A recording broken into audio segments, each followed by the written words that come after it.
Hola, ¿cómo están? Bueno, hoy voy a hacer siempre para recordar y dejarlo hablado, ¿no? Experiencias que tienen que ver en parte con la medicina, pero que tienen que ver también con el tipo de organización social y con el tipo de trato hacia los demás, hacia los pacientes y todo. Y en dos partes. Una primera parte recordando esa experiencia fantástica, claro, de los años 70, ¿no? Pero de la experiencia de China, ¿no?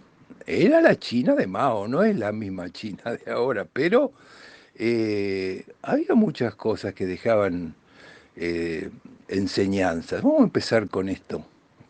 Y la segunda parte de Estados Unidos, de algunas cosas muy puntuales que pude vivir con la medicina de Estados Unidos que tienen también este, sensaciones ambivalentes. Los chinos estaban recién organizándose, saliendo de las hambrunas, organizándose como sociedad. Y en medicina le faltaba de todo. Entonces estaban muy interesados en el convenio que habían hecho con Argentina, ¿no? Era un país, China en esa época, un país totalmente aislado del mundo. Así que ese convenio para ellos era muy importante, ¿no? Y la relación que habían hecho, que la había generado Perón, ¿no? Eh, bueno, ¿y qué pasaba en medicina? En medicina ellos tenían una cultura milenaria con la medicina tradicional china. Y bueno, llegaban tiempos en que iban incorporando los adelantos de la medicina occidental, lógicamente con la lentitud necesaria para poder transmitirla a toda su población, pero fueron muy inteligentes. ¿Qué hicieron con la medicina tradicional china? La incorporaron como medicina válida y los profesionales que trabajaban, los médicos chinos que se recibían y estudiaban la medicina occidental y la medicina tradicional china, ambas. ¿Eh? Eso que habían desarrollado con una cultura milenaria y la seguían perfeccionando y la seguían adaptando. Y creo que en ese aspecto muy sabio por parte de ellos, ¿no? No se deshicieron de lo empírico, tradicional que venían de antes, sino que lo incorporaron y lo fueron mejorando en paralelo al desarrollo que venía de Occidente, ¿no? Con toda la tecnología y con todas esas cosas.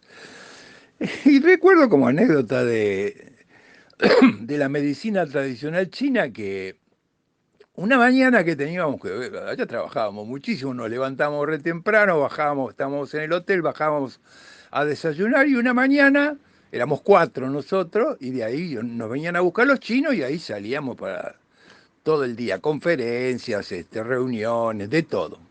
Medicina y política, las dos cosas. Y una mañana bajamos a desayunar y bajamos tres. Liota no baja, se queda en la habitación, rarísimo, porque el tipo era, además de ser el jefe, era puntual, el tipo, qué sé yo, ascético, bueno, no sé. No bajaba, bueno, nos preocupamos todos, subimos a golpearle la puerta de la habitación que le había pasado. Y bueno, entonces dice, pasen, entren, qué sé yo, estoy en la cama. Estaba en la cama y estaba con un poco de fiebre y un cuadro con rinitis y un cuadro de tipo gripal. Y entonces no tienen un antipirético para bajar la temperatura. Bueno, nosotros no teníamos, bueno, los chinos que estaban ahí con nosotros empezaron enseguida con sus reverencias y con sus cosas, dijeron, quédese tranquilo, no está, usted está en China, estamos en China y ya lo vamos a curar inmediatamente. Ay, no, dijo Liota.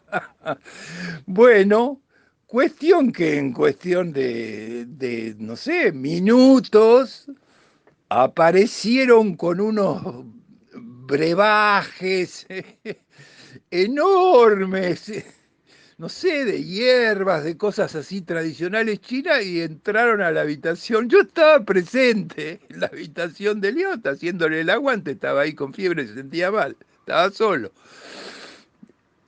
Y quien lo vio, Domingo dijo, no, no, yo me voy a poner bien enseguida, denme 24 horas, estoy en reposo y después ya, no, de ninguna manera usted está en China, tiene que tomar esto, tiene que tomar.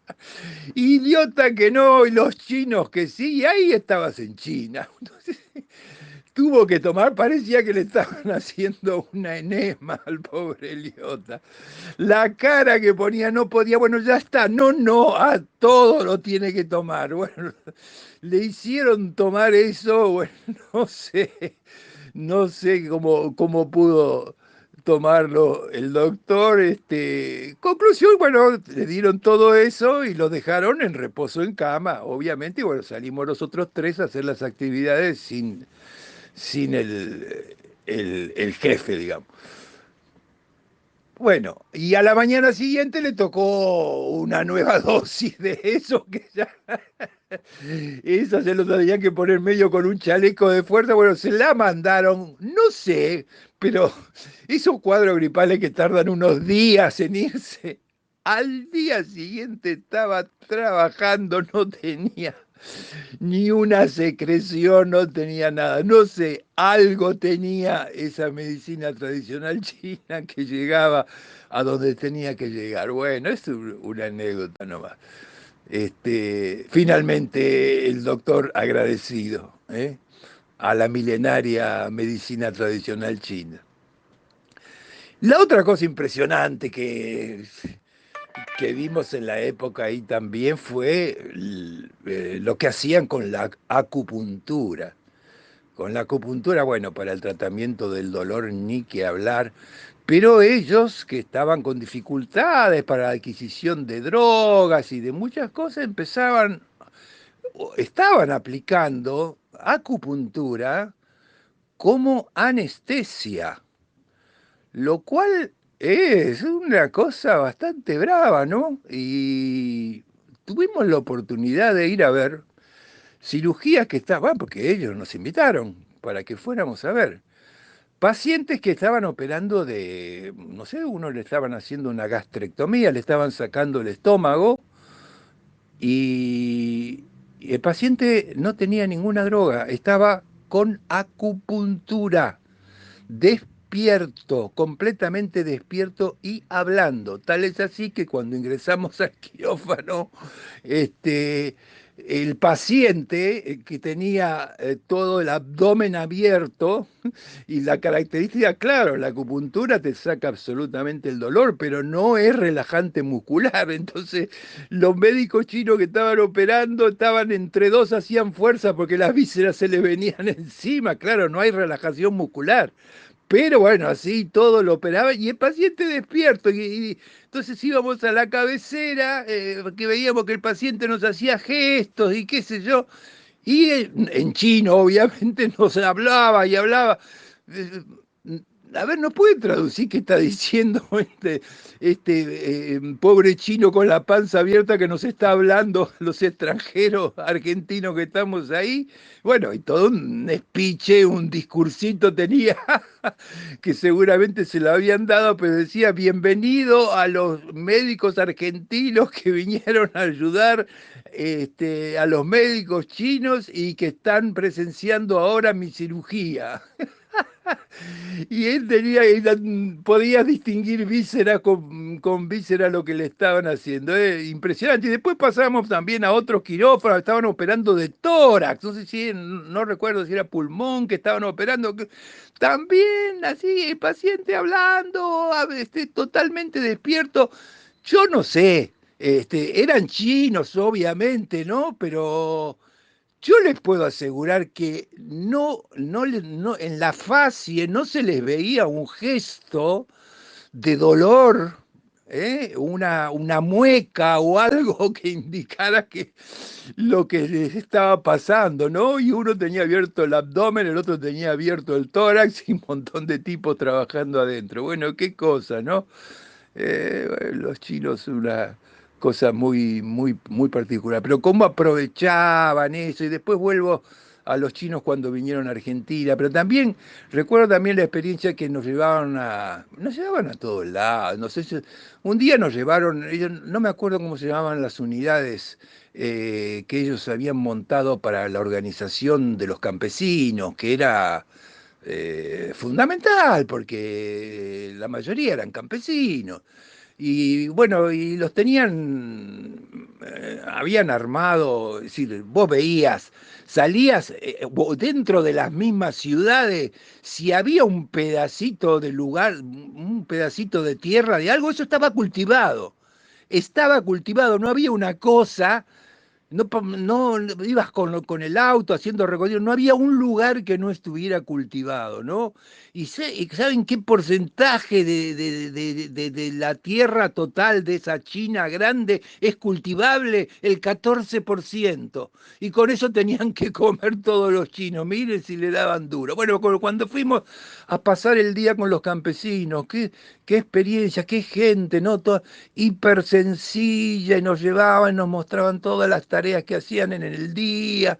Pasamos el día, nos llevaron a comer a las casas donde ellos vivían, los vimos cocinar. Claro, no eran las mismas comidas que nos daban en los hoteles y que eran comidas que hacían ahí en el campo, inclusive comida china, obviamente, pero no sé, para mi gusto, con un contenido graso extremadamente alto que yo no estaba acostumbrado, así que prácticamente no la podía digerir. Yo me comía el arroz, que el arroz siempre era riquísimo en China. Pero bueno, compartías con los campesinos, ¿no? Traductor mediante y todo, una experiencia impresionante. Bueno, decía que después, pasado un poquito los años de plomo, los chinos siguieron viniendo a Argentina, y algunos se quedaban meses y otros se quedaban años. Y uno de los que vino era uno que venía a perfeccionarse en anestesia, pero que era un maestro de la acupuntura. Ese estuvo casi un año, el doctor Chen. Y me acuerdo que en todo el hospital, durante ese tiempo, tipo médico o enfermero o cualquiera que tenía un dolor de cualquier índole, dolor lumbar, de la columna, de las cervicales, de las articulaciones, de lo que se te ocurriera, venía este chino con la acupuntura y era impresionante.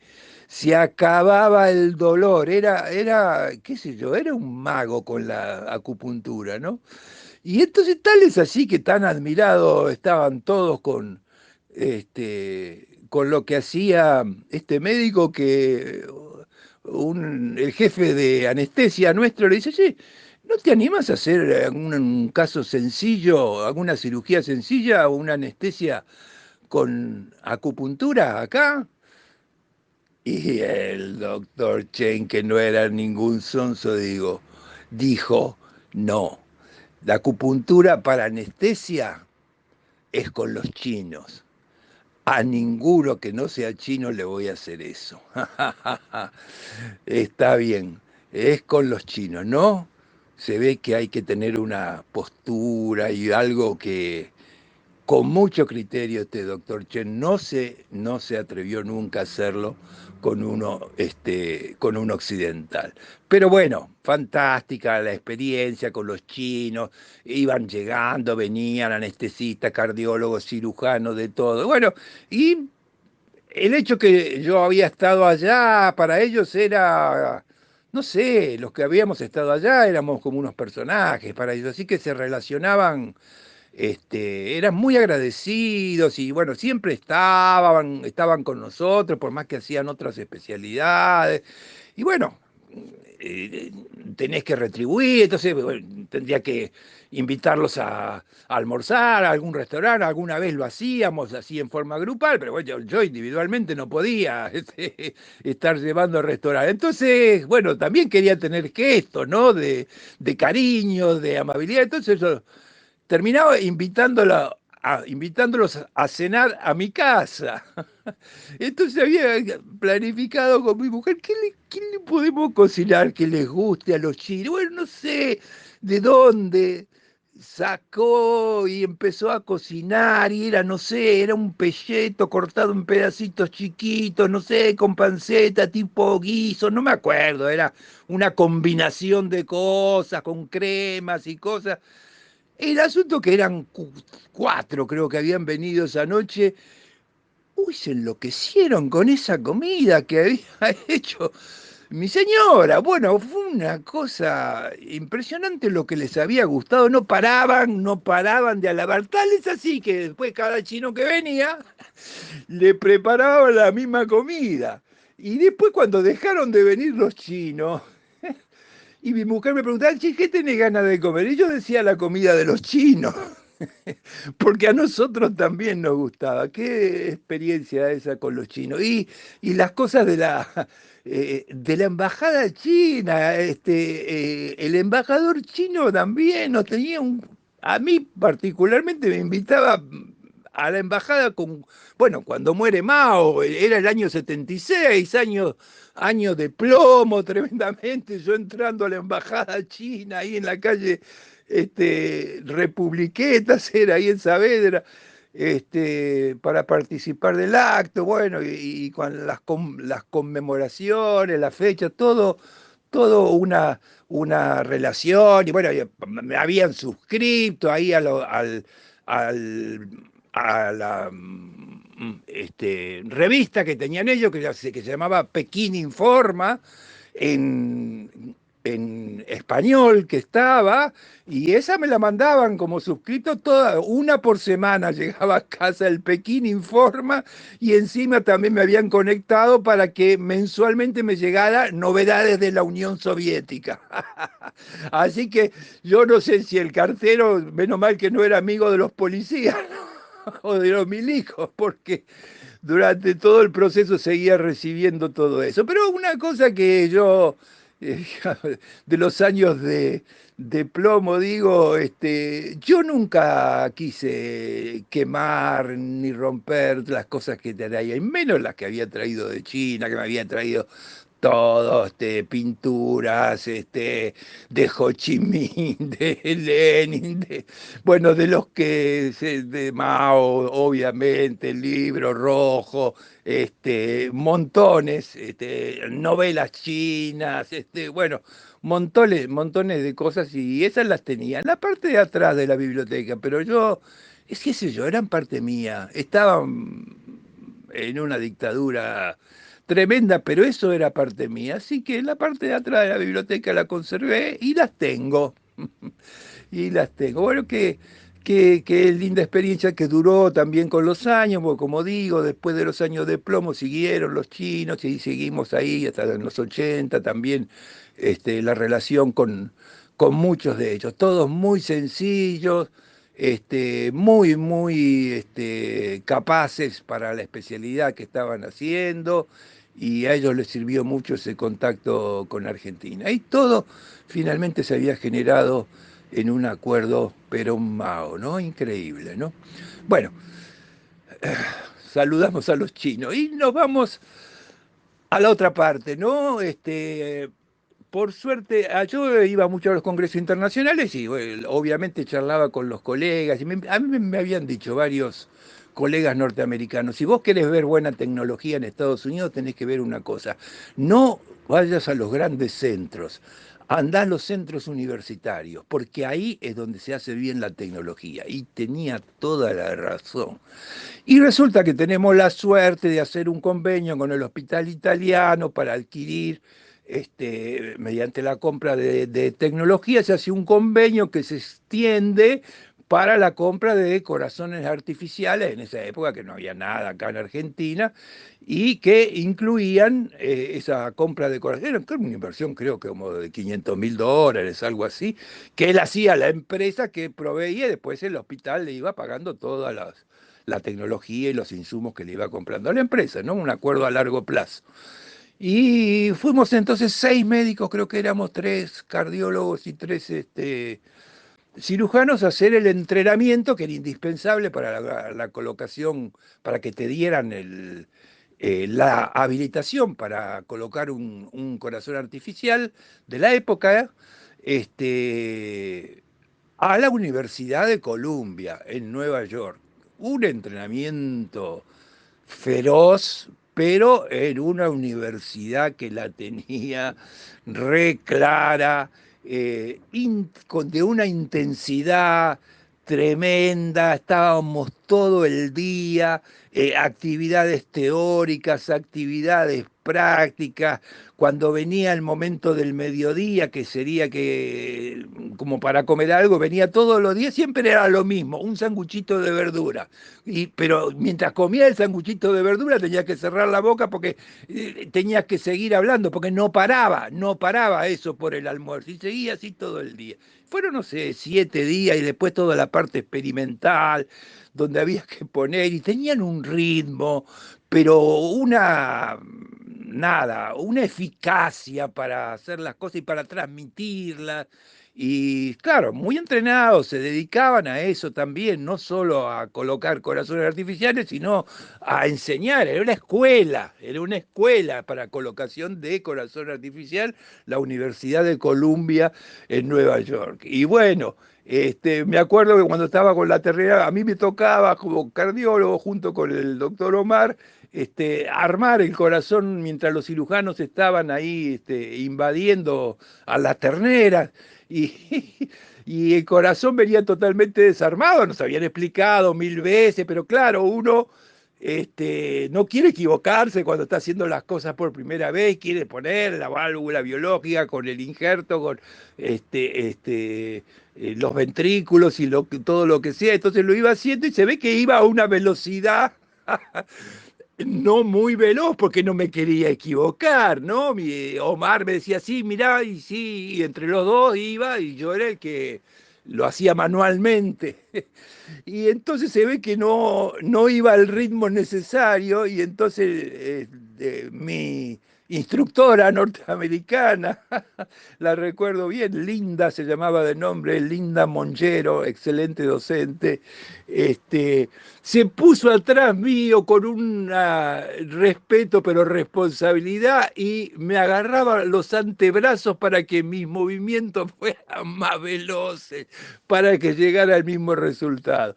Bueno, increíble ahí lo que nos transmitieron los norteamericanos ahí en la Universidad de Columbia en Nueva York. Y yo había caído a Nueva York, creo que era, no sé, fin de noviembre, ya casi ya hacía mucho frío en Nueva York. Yo había ido con un saco, ¿no? Porque se suponía que, bueno, iba a hacer un curso, tenía que estar bien arreglado. Y mi abrigo era porque había podido poner en la valija, era un impermeable de esos finitos que tenía, eso es lo que tenía. No podía andar en la calle, hacía 11 grados bajo cero, era una cosa de loco. Y entonces todos me veían que yo andaba tiritando por la calle y me dicen, anda a Macy. Macy, una torre de una tienda de ramos generales que estaba cerquita ahí de donde estábamos parando. Y me fui a Macy y fui a buscar, yo no tenía plata. Me fui y empecé a buscar las ofertas y así colgado, así como oferta, pero que no tenía nada que ver con los precios de las otras cosas. Y Macy se caracterizaba por tener ese tipo de ofertas así especiales, que sé yo, un camperón impresionante así para el abrigo, para la zona de mucho frío, $50. Bueno, $50. No sé qué años fue eso que lo compré. Bueno, hoy la estoy usando. Con esa me fui a Ushuaia, a cualquier lugar del sur. Nada, ahí no entra nada. Bueno, se me cambió la vida en Nueva York con eso. Pude ir al Central Park, pude estar, porque cuando terminó de esa formación y que nos dieron el diploma, el certificado y acreditamos para el corazón artificial, los demás se volvían, pero yo me quedaba porque había recibido también una invitación para ir al centro más grande del mundo, que es la Cleveland Clinic en la ciudad de Cleveland, donde había estado Favaloro, justamente, ¿no? Que se había transformado en esa época en el centro de mayor importancia en cirugía cardiovascular del mundo, pero un lugar privado, ya no era una universidad. Pero bueno, había un médico argentino que estaba haciendo ahí una beca, bueno, que después finalmente le fue bien y se quedó ahí, lo contrataron. Eh, y había conseguido, bueno, para poder ir a visitar, que no cualquiera entraba ahí, y ver lo que estaban haciendo. Pero, claro, medio me lo había anticipado los otros colegas. Bueno, voy, entonces tenía que hacer un par de días más en Nueva York, que me tuve que alquilar un hotelito de 1 por 1,5, porque los precios de los hoteles ya se había acabado, lo que teníamos de alojamiento pago. Todos se fueron, tenía que aguantar un par de días para que se cumpliera la fecha para ir a Cleveland. Bueno, ahí hay $100, ¿no? Lo que había podido conseguir, nada, apenas entraba ahí. Pero bueno, nada. Llego a Cleveland, claro, hotel dentro de la clínica. Me reciben llenando toda la forma y todo. Bueno, no entraba cualquiera ahí. Y vos estabas en un hotel que estaba adentro, digamos, el hotel estaba incluido con la clínica. Yo en Cleveland lo único que conocí fue la clínica. No anduve por otro lado, que no fuera el aeropuerto y esa clínica. Donde estaba el hotel, o sea que salías del hotel increíblemente y tenían unas normas que era para todo, todo era como una maquinaria que no podía parar, no podía parar. Entonces salías ibas a desayunar y ya te ponías el ambo con el que después ibas a ir a la cirugía, porque ahí la zona del hotel y la zona del comedor y la zona de los quirófanos usaban la misma ropa, que nosotros no estábamos acostumbrados. Nosotros siempre nos vestimos con ropa especial para entrar en quirófano. Bueno, ahí era todo, todo el área la tenían tan libre de contaminación que andabas por todos lados. Pero bueno, esa era la parte buena organizativa que tenían. Ahora era impresionante, ¿no? El centro que más, y además que tenía una influencia en todos los centros del mundo, lo que decían ahí y desarrollaban una técnica, salían todos después a replicarla en cualquier lugar. Y ellos se guiaban por la eficacia, ellos necesitaban hacer mucha cantidad de casos. El cirujano principal, el doctor Cosgrove, que era tipo famoso y qué sé yo, empezaba a operar, y operaba en una mañana, no me acuerdo, 7 u 8 pacientes. Pero entonces, ¿cómo hacían ellos? Fíjense en qué lugar quedaban los pacientes, ¿no? Empezaba por un quirófano y entonces, no sé con qué, ellos lo tenían todo calculado, 45 minutos después o 1 hora después, dormían en otro quirófano al paciente número 2 que iba a operar ese mismo cirujano. Y 45 minutos después al número 3 y así al 4 y así al 5. Y justo cuando voy yo me toca y lo voy a ver. Yo estaba ahí con el jefe que manejaba toda la tecnología, que hicimos una buena relación, y justo estaba con el quirófano 1 y me llamó la atención porque lo vi que estaba abordando en un paciente complejo y no me gustó la forma que lo había abordado, le había llevado mucho tiempo, lo veía nervioso al tipo, qué sé yo. Me parece que no había agarrado el mejor rumbo para hacerlo, no sé por qué, porque no era un excelente cirujano, pero no sé por qué había tomado esa determinación, cuestión que cuando termina el procedimiento, él tenía que estar ahí y pasar al otro quirófano. Lo había hecho con lo que se llama con una técnica de corazón fibrilado. Por eso bueno, se podía hacer, pero en caso que no durara mucho tiempo. Bueno, a él se le había complicado y le duró un montón, y entonces no lo podían desfibrilar. Y el tipo se entró a poner loco porque en los 5 quirófanos de al lado había tipos que estaban dormidos esperando que llegara él para operarlos. Entonces, ¿en qué lugar está el paciente? Si el tipo se complicó en el primero, entonces el tipo le agarró un ataque de locura, empezó a insultar, pero de una manera grosera, como si la culpa la tuviera el anestesista, el cardiólogo. Se puso tan mal la cosa que yo me fui del quirófano, ¿no? Porque estaba el tipo como loco, no lo podían sacar de la fibrilación. Me voy a los quirófanos que estaban esperando que llegara. Y le preguntaba al que estaba, al técnico de anestesia, que era el único que estaba, toda la habitación cerrada, y el quirófano cerrado, y el paciente dormido. Digo, ¿cuánto hace que está dormido este paciente esperando? Y lamentablemente llevamos ya 3 horas. 3 horas de anestesia esperando que venga tu cirujano. Papá, ¿qué prioridad le estás dando a tu paciente? Y el que está más allá, capaz que lleva 4 horas. No importa, acá lo que importa es lo que tiene que hacer el cirujano. Todo lo demás está en función de eso. Así que el tipo se chupaban unas anestesias infernales. No era eso la única cosa. Armaban las cosas. Como los fines de semana tenían mucha urgencia, armaban todas las tecnologías, cargaban todos los sueros, que uno sabe que el suero no lo puede tener mucho tiempo, por más cuidadoso que sea, fuera de sus envases originales, cargando reservorios y cosas, porque eso se contamina. Y ellos habían hecho estudios, bueno, no eran improvisados, tenían un cuerpo de ingeniería, tenían todo, gente epidemióloga, infectólogos, que estudiaban todo y estudiaban que ahí en Cleveland no se contaminaba. Bueno, entonces el día viernes, o sea, armaban las cosas no para el paciente, la armaban para que siguiera la máquina de hacer chorizos, ¿no?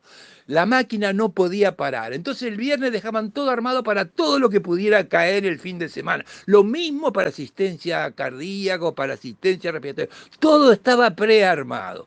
Lo hacían bien, pero vos decís, no lo estás personalizando con el caso, ¿no?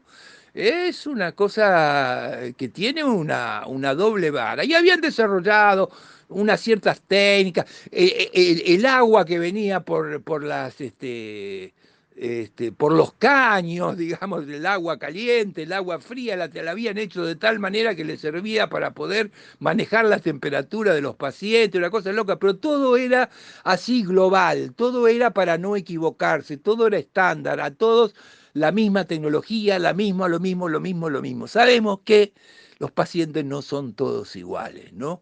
Entonces, se priorizaba la habilidad del cirujano, y el resto de cosas uniforme para todos. Inclusive buscaban aprovechar al máximo las cosas, entonces sacaron unas técnicas que consistían en usar los mismos reservorios que usaban en quirófano para aspirar después la sangre, que el paciente tuviera en el sangrado de las primeras 24 horas en el posoperatorio, y lo hacían de una forma tan aséptica que, bueno, aparentemente les iba todo bien, hasta que después pasó el tiempo y se demostró que esa sangre recuperada que se la devolvían al paciente era dañina, le provocaba más sangrado porque era sangre activada. Pero durante años hicieron eso, ¿eh? Cabezas duras durante años. No solo eso, sino que como ellos inventaron esa técnica, obligaron a todas las compañías del mundo que fabricaban cosas, esos tipos de reservorios, a hacerlos con los tapones necesarios para hacer la técnica de la Cleveland Clinic. O sea que se empezó a usar en todo el mundo. Lo mismo pasó con un vacío que usaron y que los ingenieros tenían una planta de ingenieros fantástico, pero resulta que no era lo mejor usar eso que ellos habían hecho. Les daba resultado porque podían masificar así las cosas. Y la medicina, aunque sea la cirugía, aunque hagas 50 casos por día, que la mejor medicina es la que vos le das al paciente, a ese paciente, lo mejor que tenés para darle. Y eso no se da en serie, se hace en forma individual. A cada uno lo mejor. Eso es pensar en el paciente. Entonces resulta que la clínica más importante del mundo, la que más casos hacía, la que era modelo para todo, hasta para diseñar tecnología, para hacer cambios y para todo, el paciente era uno más en la fila. Tal es así que después, pues, yo cuando me fui, pues, bueno, a mí me trataron bien, ningún problema, estuve creo que 3 días ahí, dentro de la clínica, ¿no? Me acuerdo cuando salí para tomarme el taxi para el aeropuerto, bueno, estaba nevando, el frío era insoportable y el taxista que me va a llevar era un negro, este, ya bastante mayor y que sé yo que me estaba esperando ahí con el taxi. Y yo le comento, qué bien que se vino a vivir acá con este clima, ¿no? Generalmente están más al sur, que el clima es mucho más benigno. Y el taxista se da vuelta y me dice, ¿usted cree que yo elegí venir acá? No, no lo había elegido, era lo que había podido hacer. Pero bueno, tal es así que yo quedo en buena relación con el jefe de tecnología de Cleveland y en un congreso nacional que hacemos acá en Buenos Aires consigo que un laboratorio me lo invite y viene a dar una conferencia, el que manejaba todas las tecnologías del centro más importante del mundo. Y cuando da la conferencia con todos nuestros colegas acá, él había traído todo escrito, lo que hacía, y que yo le entramos a hacer preguntas, lo hicimos de goma. Lo hicimos de goma porque no tenía una razón para justificar por qué era todo estándar y por qué no se podía aplicar lo que más convenía para cada paciente. Bueno, así que a veces el primer mundo y la alta tecnología tenés que ver. Si lo haces con un concepto universitario, docente, estás en la gloria. Si lo haces con un concepto comercial, puramente especulativo y para ganar dinero, y bueno, ahí tu paciente no va a ser más tu paciente, va a ser tu cliente. ¿Eh?